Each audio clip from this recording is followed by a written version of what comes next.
Well, we're doing Unit 6. I don't know why you're still watching, but let's continue studying for the AP World exam. The game is called AP World Study Game, and like I said before, I do not at all recommend you to study on a Roblox game. Study, read actual texts, watch Heimler's video, not mine. So, let's continue. Unit 6 of AP World Modern 15 to the 19 delves into the consequences of the industrialization, highlights how the rapid industrial growth of the 19th century reshaped the global dynamics. This period witnessed the emergence of new imperialism, where industrialized nations expanded their empires to secure raw materials and new markets, leading to the profound political, economic, and social transformations worldwide. This is basically the colonial empires. They're like, you know what? We need more resources. You guys are no longer just colonies. You're now here to extract resources so that we can further expand, further produce more stuff for the market. Yeah. What was the primary motive for the European imperialism in the 19th century? Wow, we just talked about that right now. To gain access to raw materials and wow. The white man's burden refers to the European critique of industrial labor, the justification for European imperialism based on racial superiority empire. Okay, now this one I'm not sure. Uh, this term, would it be this one? Oh, it was that one. Let's look at that. The justification for, oh yes. Okay, makes sense now. The white man's burden, they have to go in to these places such as Africa, and it's a quote unquote burden as they have to help these civilizations like develop, which they're not doing that. It's just justification to take away their resources. Now then, which of the following was a result of the Berlin Conference? Yep, they split Africa into sections without having any African leaders to like be there and be like, yo, you guys can't do this.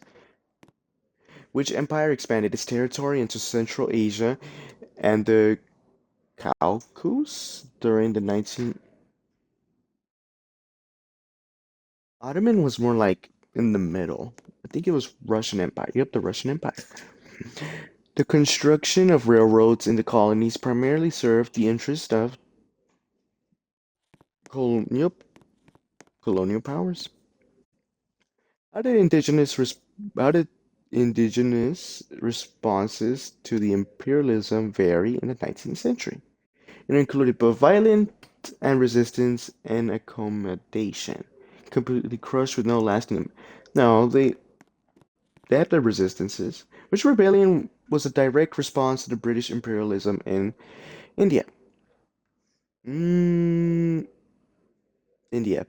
Zulu was in Africa. This one literally says India, so I'm gonna assume it's this one. Yep. What was the main reason for the Chinese migration of the 19th century? The economic opportunities, especially in Southeast Asia and the Americas, forced relocation by European power Simpac? No, I think they were moving in because, well, China wasn't very prosperous right now. The term economic imperialism best refers to dominance of weaker economies by industrial powers through trade and business Americas, the exclusive control of world markets by socialist government. I believe it's this one.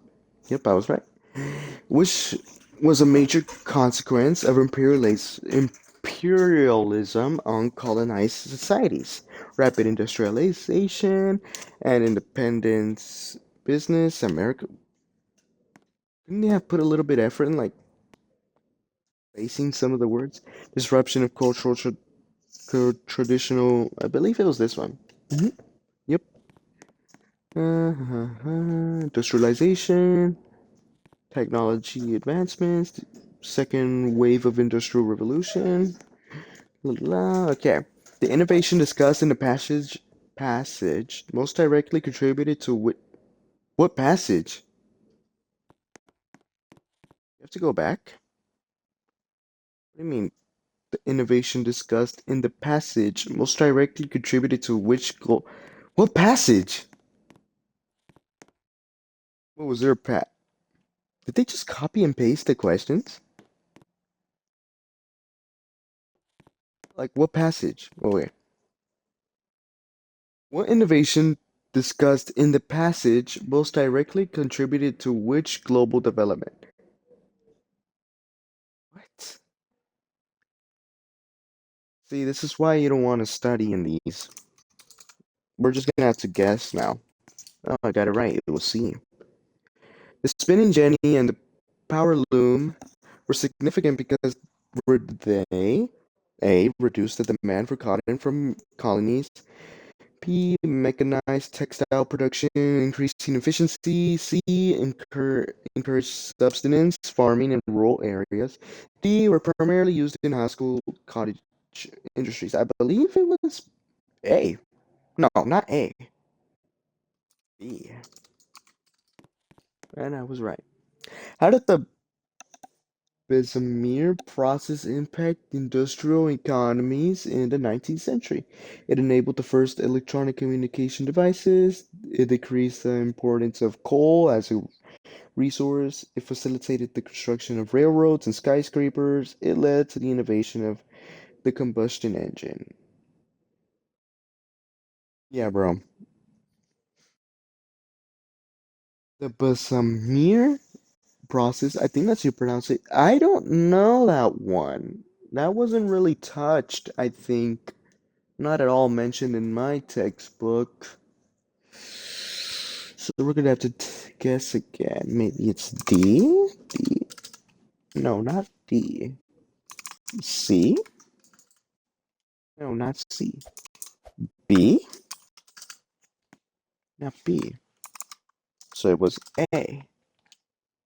Oh, Oh, so it was C. Oh, yeah, it was C. Okay.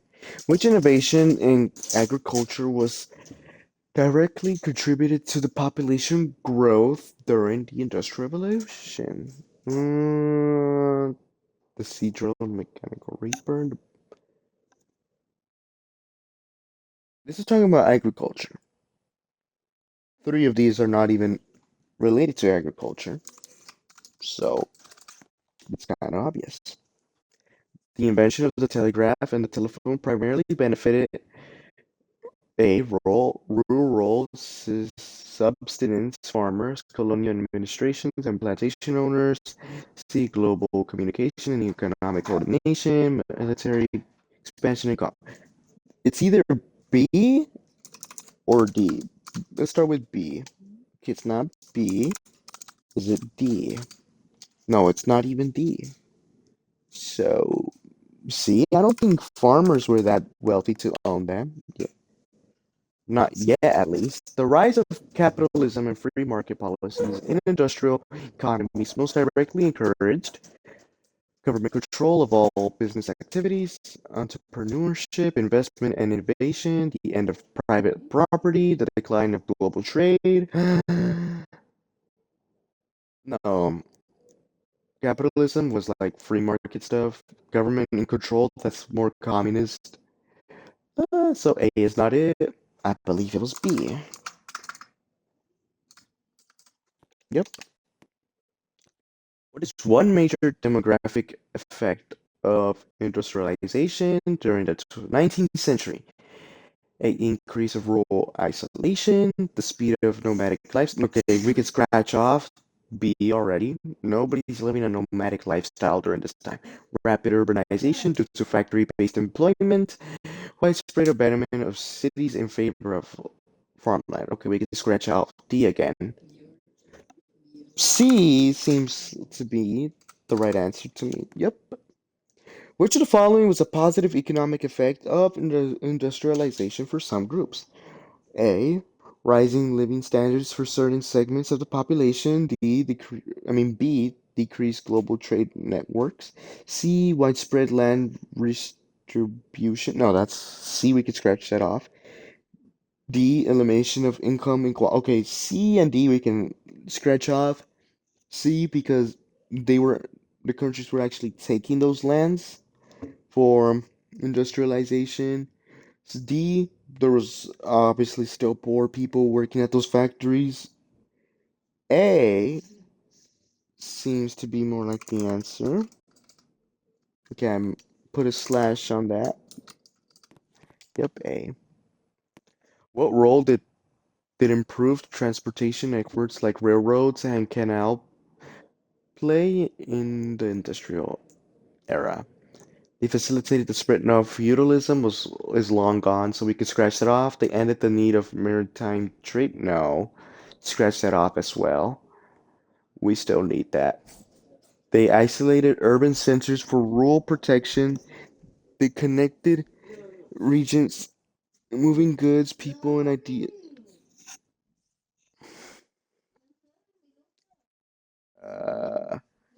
Uh, they isolated urban centers for rural protection. They connected regions, moving goods, people, and ideas more effectively.